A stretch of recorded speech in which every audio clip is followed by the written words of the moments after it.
What's up, everyone? Marc Lobliner, CEO, MTS Nutrition, Chief Marketing Officer, TigerFitness.com, creator of the Hour Bar, as well as partner in the Ambrosia Collective. So I get this question a lot, believe it or not, and I'm not going to pretend to believe in nutrient timing.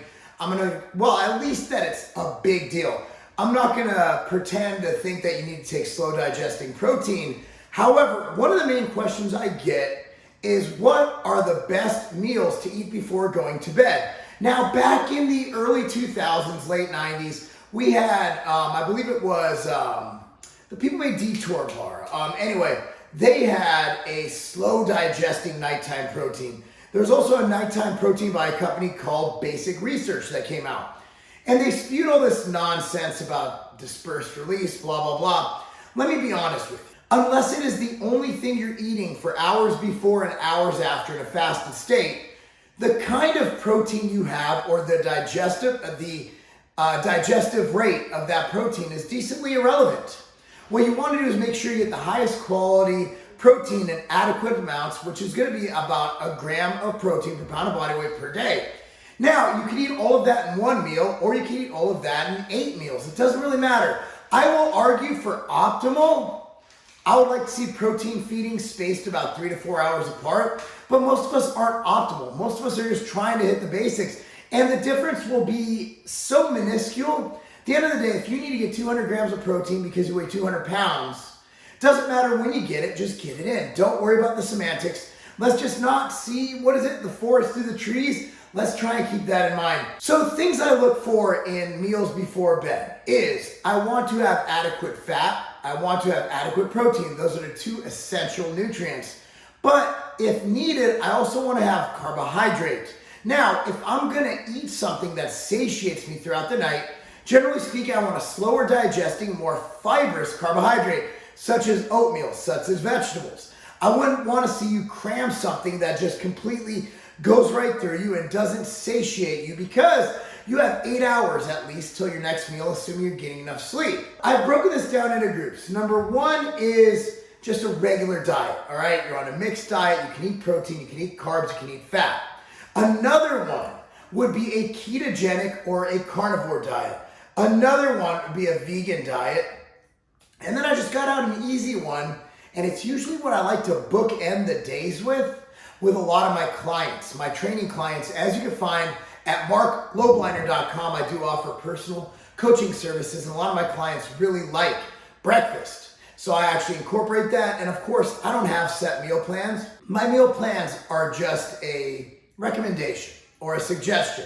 However, I give you a ton of different foods to fill it out. I'm not saying that to sell you my coaching. I'm saying that to tell you that you don't need to eat any certain food at one time. There's no reason for that. There's no reason for that stress in your life.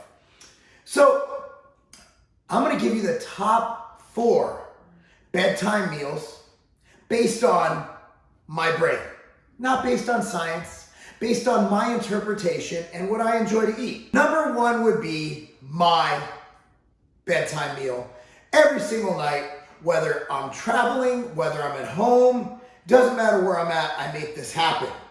I have 1 to 2 scoops of MTS Nutrition Machine Whey, depending on how much protein I have left in the day. If I have to eat 50 grams of protein, I have 2 scoops. If I have to eat 25, I have 1 scoop. I always have MTS Whey before bed. I prefer whey protein. It has the highest biological value of any protein. Well, more about casein. Caseinate only has a biological value of 80. That means that it's used much less efficiently than whey protein.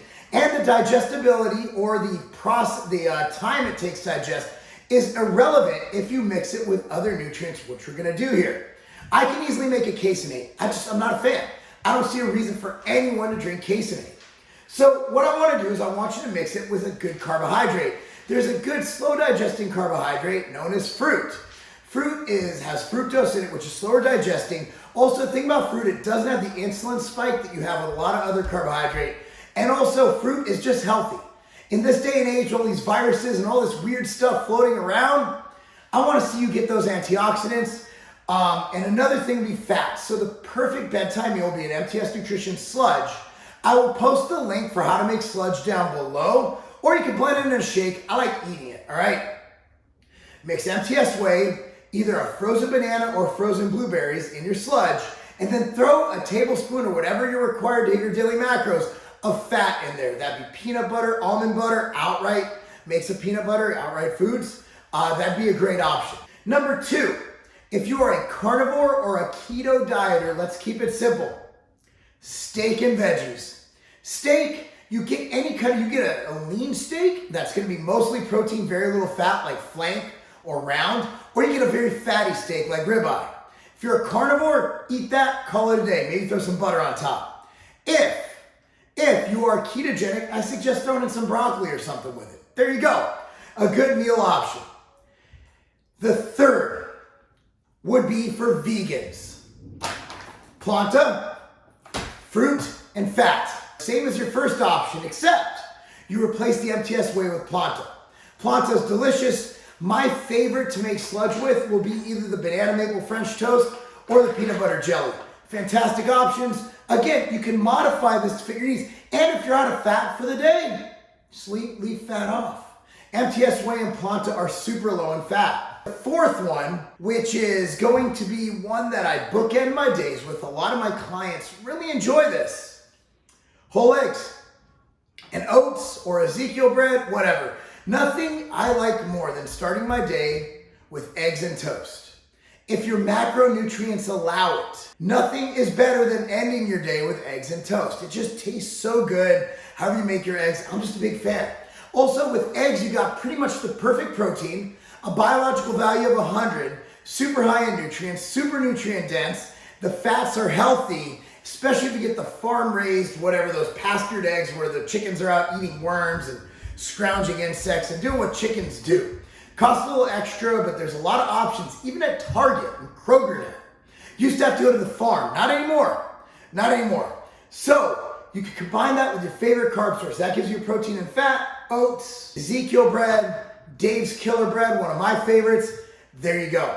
And a bonus, for those of you in a hurry who don't want to make anything, who just want to eat and go to bed, you're really tired, just want to slam in some nutrients, you can always eat an outright bar, man.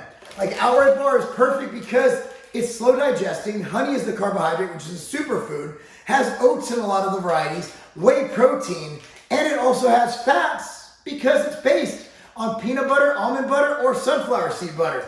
So the outright bar is a good option as well. So there's my top 4 breakfast choices along with a bonus, which is the outright bar. And I keep saying breakfast because I end it with eggs. Top 4 bedtime meal choices. But again, for some people working third shift, my bad. Anyway, guys, there you go. Hopefully you like this. Give your feedback down below. Comment. What's your favorite bedtime meal? Hope you guys enjoyed this. Enjoy your last meal of the day. That's not a game.